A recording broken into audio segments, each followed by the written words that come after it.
Eu simulei a carreira do Bortoleto na F1. A carreira do Gabriel Bortoleto acabou de começar na Fórmula 1, mas a gente é brasileiro, a gente é um pouquinho emocionado, então eu fui lá e já simulei toda a carreira do Bortoleto na Fórmula 1 pelo F1 Manager 24 pra gente ver o que vai acontecer. Usando o editor disponibilizado pelo próprio jogo, eu configurei pro grid ficar igual ao atual e simulei 10 temporadas no futuro pra gente ver o que vai acontecer, quem vão ser os campeões mundiais e principalmente o que vai acontecer com a carreira do Gabriel Bortoleto nos próximos 10 anos. Então a gente vai tentar ver até o final do vídeo quantos títulos, quantas vitórias e quantos pódios o Gabriel consegue terminar essa simulação. Antes de mais nada, eu só queria fazer um pedido pra você, porque só a parte de simulação desse vídeo levou 15 horas totais, foi muito tempo simulando tudo, então se você puder já deixar aquele like, se inscrever no canal, deixar um comentário para ajudar a dar engajada e também falar se você gosta desse tipo de vídeo, porque assim eu sei se eu posso investir tempo neles, poder fazer mais simulações, porque realmente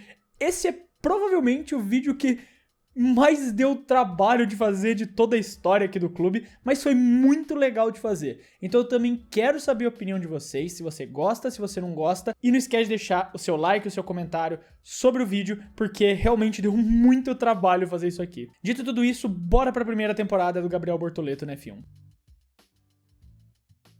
E logo na primeira corrida, que foi o GP do Bahrein, o Bortoleto não teve o melhor resultado, ele acabou abandonando junto com o Berman, isso aí até foi canônico, então não foi um começo ali com o pé direito que o Gabriel teve na F1. E assim, no grande geral, a primeira temporada o carro da Sauber estava tenebroso e raramente ele conseguiu ter uma chance real de terminar nos pontos, isso até o GP de Imola, que é a corrida favorita do Gabriel. E foi aí na pista favorita dele que ele conseguiu fazer os primeiros pontinhos da Sauber, terminando em 9º lugar, uma posição ali na frente do Isack Hadjar, e fazer os primeiros pontos dessa simulação. Mas essa primeira metade de temporada foi só isso, basicamente. Com alguns pontinhos que o Hülkenberg conseguiu fazer, a Sauber até tinha uma 8ª colocação, mas os dois pilotos ali da Sauber estavam muito abaixo no campeonato de pilotos, porque realmente o carro estava muito atrás do resto do pelotão e eles só não conseguiam competir. E o carro pareceu que ia piorando cada vez mais, só numa corrida caótica que foi o GP dos Estados Unidos, o Hülkenberg conseguiu puxar um 8º lugar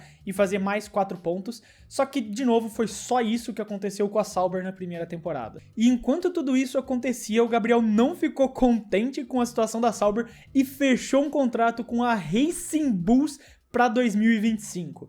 Aquela conversa que ele teve com o Helmut Marko se tornando canônica também. Ele fechou um contrato de 3 anos para começar a partir da segunda temporada a correr pela Racing Bulls. Vamos ver se isso vai dar certo, se ele consegue se promover para Red Bull, mas o Gabriel desistiu da Sauber e foi para Racing Bulls para a próxima temporada. E foi uma decisão acertada, porque querendo ou não a Racing Bulls tinha claramente um carro melhor. A Sauber estava muito atrás no pelotão, fazendo só 8 pontos na temporada. Temporada essa que o Lewis Hamilton conquistou seu 8º título pela Ferrari, então quem sabe isso não acontece até o final do ano. E as Saubers não conseguiram entregar um carro bom, com o Hülkenberg terminando em 15º e o Gabriel em 16º. A segunda temporada já foi bem diferente, porque agora o Gabriel tinha um carro que ele podia terminar nos pontos. E a primeira metade do campeonato dele foi insana. Ele conseguiu um P10 logo na primeira corrida do ano, fazendo seu primeiro pontinho. E depois disso, foi só pra cima. Um 9º lugar no GP da Arábia Saudita, um 10º lugar no GP da Austrália, um 7º lugar no GP dos Estados Unidos, um 8º no GP da China e um 5º lugar impressionante no GP de Miami. O Gabriel tava realmente destruindo com esse carro da Racing Bulls, mostrando que ele era um piloto que podia muito mais, só que tinha um carro limitando ele. Ele ainda pontuou em outras corridas, como Emília-Romanha, Abu Dhabi, Canadá, Espanha e Áustria. E se você tá se perguntando por que tem um Abu Dhabi na primeira metade da temporada, eu no começo das simulações estava deixando para dar uma mexida no calendário, para mexer em algumas coisas, só que na metade dela eu desisti porque estava me tornando difícil controlar os resultados. Então vocês vão ver algumas pistas fora de ordem. Mas quem definitivamente não estava fora de ordem era o Gabriel, que fez a Racing Bulls estar no impressionante 6º lugar no campeonato de construtores com 51 pontos, enquanto ele pela primeira vez estava figurando ali no top 10 da tabela de pilotos com 45 pontos com a Racing Bulls em 8º lugar. Essa temporada realmente parecia prometer demais para o Gabriel e que agora finalmente tinha um carro para sua habilidade. O grande problema foi que na segunda metade da temporada o carro da Racing Bulls decaiu bastante. Ele ainda teve alguns ótimos resultados, como um 6º lugar no GP do Qatar e um quinto lugar no GP da Itália, mas foi basicamente isso. Ele ainda pontuou algumas outras vezes, terminando em 19º, só que é tranquilo dizer que ele passou o carro em cima do Isack Hadjar, companheiro de equipe. Isso fica claro porque na tabela de construtores, dos 86 pontos que a Racing Bulls conquistou, 67 foram só do Gabriel, que termina a segunda temporada dele pela primeira vez no top 10 do campeonato de pilotos, com o Piastri conseguindo seu primeiro título mundial pela McLaren antes do Lando Norris. Ainda cumprindo seu contrato na Racing Bulls, o companheiro de equipe do Gabriel agora é o Liam Lawson. Só que se nem o Hadjar foi páreo pro Gabriel, não ia ser o Liam que ia para ele. E o Gabriel continua a fazer pontos impressionantes, com o 7º lugar no GP de São Paulo, os primeiros pontos que ele fez aqui em Interlagos. Além disso, ele também conseguiu bons resultados na Arábia Saudita, um 4º lugar impressionante no GP dos Estados Unidos, quase subindo no pódio de Racing Bulls, e outro 4º lugar também impressionante no GP da Grã-Bretanha, enquanto vocês estão vendo aí um George Russell de Red Bull vencendo a corrida, e o principal ponto, o Andrea Kimi Antonelli indo muito bem com a Aston Martin. O Antonelli é um piloto da geração do Bortoleto e um dos principais rivais dele no futuro. Então é até meio estranho você ver o Antonelli já num carro capaz de vencer corridas e indo muito bem, enquanto o Gabriel tá preso até pela próxima temporada nesse carro da Racing Bulls. Inclusive com o Antonelli vencendo algumas provas, como ele fez aqui no GP de Miami, e o Bortoleto ali terminando em 9º lugar. Então o Antonelli já tem um carro bom em mãos, enquanto o Bortoleto ainda precisa arrastar essa draga da Racing Bulls para tentar alguma coisa. E o Gabriel tá de novo figurando no top 10 com 64 pontos. Então o Gabriel mais uma vez carregando a Racing Bulls nas costas, entregando muito mais do que o carro é capaz. E o Kimi Antonelli é o atual líder do campeonato na metade da temporada, com o George Russell seguindo ele em 2º lugar. E assim como na última temporada, o carro da Racing Bulls desabou de desempenho no final dessa temporada. O Bortoleto ainda conseguiu um 8º lugar no GP do Azerbaijão, que saiu com vitória do Antonelli mais uma vez, só que ainda em Las Vegas ele conseguiu puxar um impressionante 4º lugar com essa draga da Racing Bulls. Ele realmente precisa de um carro melhor, porque não tá dando. E a tabela final da terceira temporada fica com a Racing Bulls em 6º lugar com 127 pontos e o Bortoleto na sua melhor colocação até agora, um 8º lugar com impressionantes 124 pontos. E o George Russell na Red Bull sendo campeão mundial, uma cena que você não imaginou que iria ver aqui agora. Mas o Gabriel precisa completar essa última temporada na Racing Bulls e ir para uma equipe melhor na próxima temporada. No último ano do Gabriel de Racing Bulls, ele tá parceiro mais uma vez do Liam Lawson. E apesar do Gabriel não ter pontuado na primeira corrida do ano, o GP da Áustria, eu ainda fico muito feliz porque a gigante voltou a construir um carro decente e o Piastri na Williams conseguiu a primeira vitória da temporada. Com a Racing Bulls, ele conseguiu alguns resultados interessantes na primeira metade, como um 6º lugar no GP da Arábia Saudita e no GP da China, um 5º lugar na pista favorita dele em Imola e um 7º lugar nos Estados Unidos. O que mais uma vez faz ele estar carregando a Racing Bulls nas costas, com eles em 7º lugar no campeonato de construtores, enquanto o Gabriel consegue ficar em 9º lugar com 42 pontos e de novo o Antonelli disputando o Mundial, dessa vez com o Verstappen, enquanto o outro piloto dessa geração, o Oliver Berman, também já tá tendo chance numa equipe grande. O Gabriel precisa fechar contrato com uma equipe melhor na próxima temporada. E dito isso, eu fui olhar o perfil dele e olha só, ele fechou com a gigante pra próxima temporada. O Gabriel fechou um contrato de 4 anos com a Williams para começar a partir do ano que vem.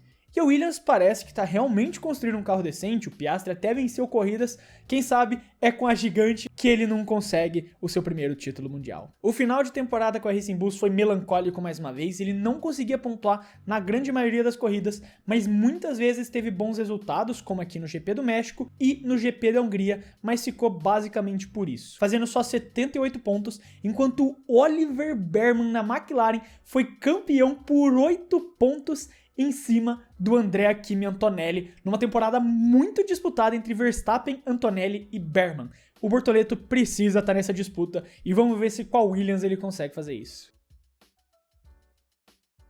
No primeiro ano de Williams, eles têm aqui discutivelmente uma das duplas mais fortes do pelotão, com Oscar Piastri e Gabriel Bortoleto. E na primeira metade da temporada, o Gabriel conseguiu o primeiro pódio da carreira dele, demorou 5 temporadas, mas no GP da Grã-Bretanha ele terminou em 2º lugar, atrás do Theo Pourchaire na Ferrari. Eu também tô surpreso. Mas aqui ele já começa a mostrar a habilidade dele e vem grandes coisas pro futuro. Ainda na primeira metade da temporada, ele pegou mais um pódio no GP da Áustria, outro pódio no GP do Japão, depois de largar lá do fundo e ganhar 11 posições com vitória do Piastri, e mais um pódio no GP dos Estados Unidos. E depois de uma primeira metade de temporada, a vitória ainda não veio, mas ela tá quase lá. O Gabriel terminando no pódio em várias corridas num carro ótimo da Williams, em terceiro lugar no campeonato de construtores, e no campeonato de pilotos o Gabriel já tem a sua melhor pontuação da carreira em quinto lugar. Na segunda metade, o carro da Williams acabou desandando um pouco e ele teve algumas dificuldades para pontuar. Alguns poucos destaques que tiveram foi o Oscar Piastri terminando em segundo lugar no GP do Brasil e ele também, o Piastri, de novo vencendo o GP de Mônaco, com o Bortoleto terminando em oitavo. Mas fora isso, os carros da Williams na maior parte do tempo terminavam no meio da tabela, o que foi suficiente para eles conquistarem um ótimo quarto lugar no campeonato de construtores, mas no campeonato de pilotos se esperava um pouco mais da Williams. Como vocês podem ver, o Bortoleto fez muitos poucos pontos desde o 124 da metade da tabela e a Williams não conseguiu manter o ritmo ali até o final do ano, num campeonato que terminou com mais um título para o Max Verstappen, agora pentacampeão mundial. No sexto ano, o Gabriel fez parceria mais uma vez com o Oscar Piastri, e essa foi uma temporada já bem mais interessante. Na primeira metade, o Gabriel conseguiu ter alguns bons resultados, como um quinto lugar no GP do Brasil, um quarto lugar no GP da Áustria, um oitavo lugar no GP da Grã-Bretanha e um quinto lugar no GP do Canadá, enquanto o Oscar conseguia tirar os detalhes desse carro que o Gabriel ainda não estava conseguindo se encontrar direito. E por conta disso, a Williams estava em quarto lugar no campeonato de construtores, com o Gabriel em oitavo lugar com 84 pontos, enquanto Andrea Kimi Antonelli na Ferrari liderava o campeonato mundial. Agora, na parte 2, as coisas mudaram drasticamente, porque aqui o Gabriel finalmente se encontrou com o carro e conseguiu a primeira vitória dele com dobradinha da Williams no GP de Singapura. Aqui a Williams realmente achou o carro e começaram a vencer várias corridas. O Piastri venceu o GP da Bélgica com o Bortoleto em terceiro e também venceu o GP de Abu Dhabi com o Bortoleto em segundo, mas o Bortoleto deu o troco vencendo o GP da Itália e vencendo o GP do Qatar em cima do Piastri. Ele também chegou a vencer o GP da Holanda e o GP da Arábia Saudita. Então as Williams realmente se encontraram nessa segunda parte da temporada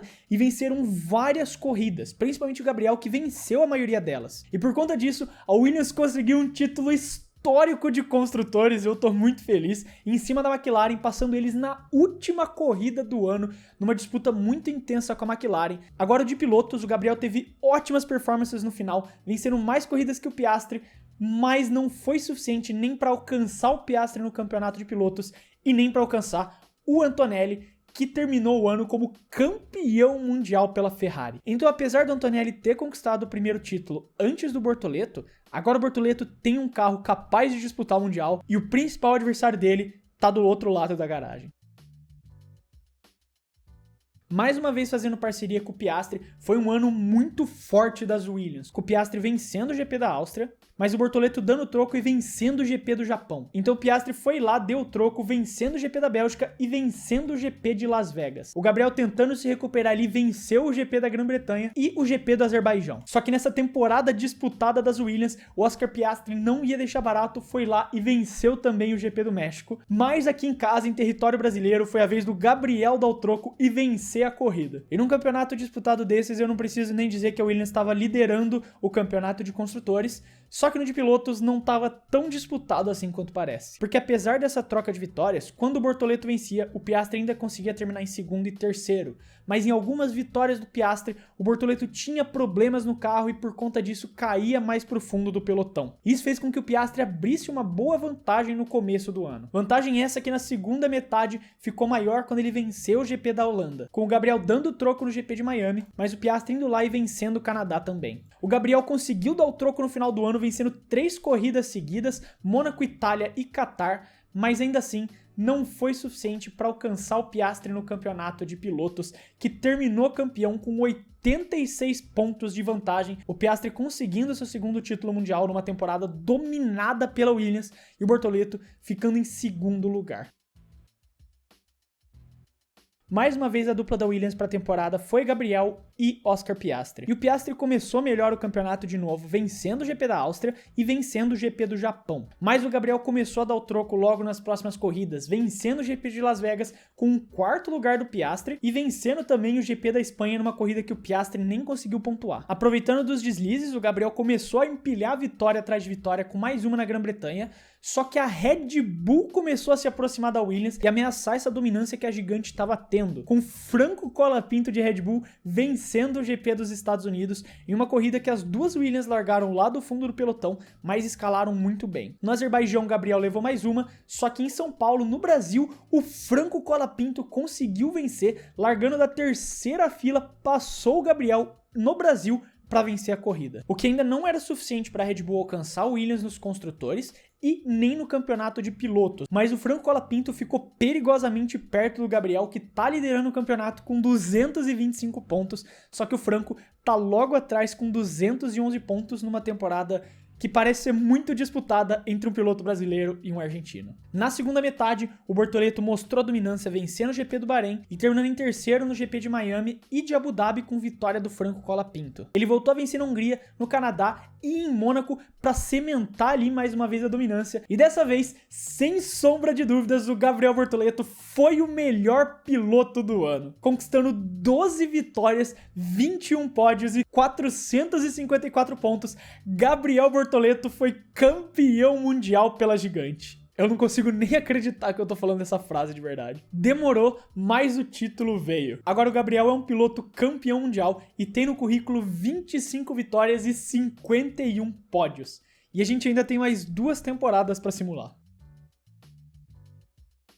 A nona temporada já não foi mais tão dominante da Williams, que agora tinha 2 ameaças na cola, Red Bull e Aston Martin. O Gabriel até conseguiu vencer a primeira corrida do ano na Áustria, mas o Colapinto devolveu a vitória vencendo o GP do Japão, e o Theo Pourchaire de Aston Martin venceu o GP da Bélgica e o GP da Grã-Bretanha. O Franco Colapinto devolveu uma vitória no GP de Imola, enquanto o Gabriel conseguiu vencer o GP dos Estados Unidos e da Austrália. E aqui no Brasil, o Theo Pourchaire foi lá e venceu a prova, colocando ali a ameaça da Aston Martin na cola da Williams. A Williams ainda era líder do campeonato de construtores por conta das boas corridas do Piastri, mas o campeonato de pilotos ainda estava bem disputado. O Gabriel estava bem na tabela, mas o Pourchaire estava ameaçando essa dominância, se aproximando muito rápido com as performances da Aston Martin. Na segunda metade da temporada, o Bortoleto venceu o GP de Abu Dhabi e o Pourchaire devolveu vencendo o GP da Hungria. Só que a partir daí, o Williams parece que encontrou o detalhe e o Gabriel disparou, vencendo Mônaco, Itália e Singapura, para cimentar o segundo título mundial do Gabriel Bortoleto com 411 pontos,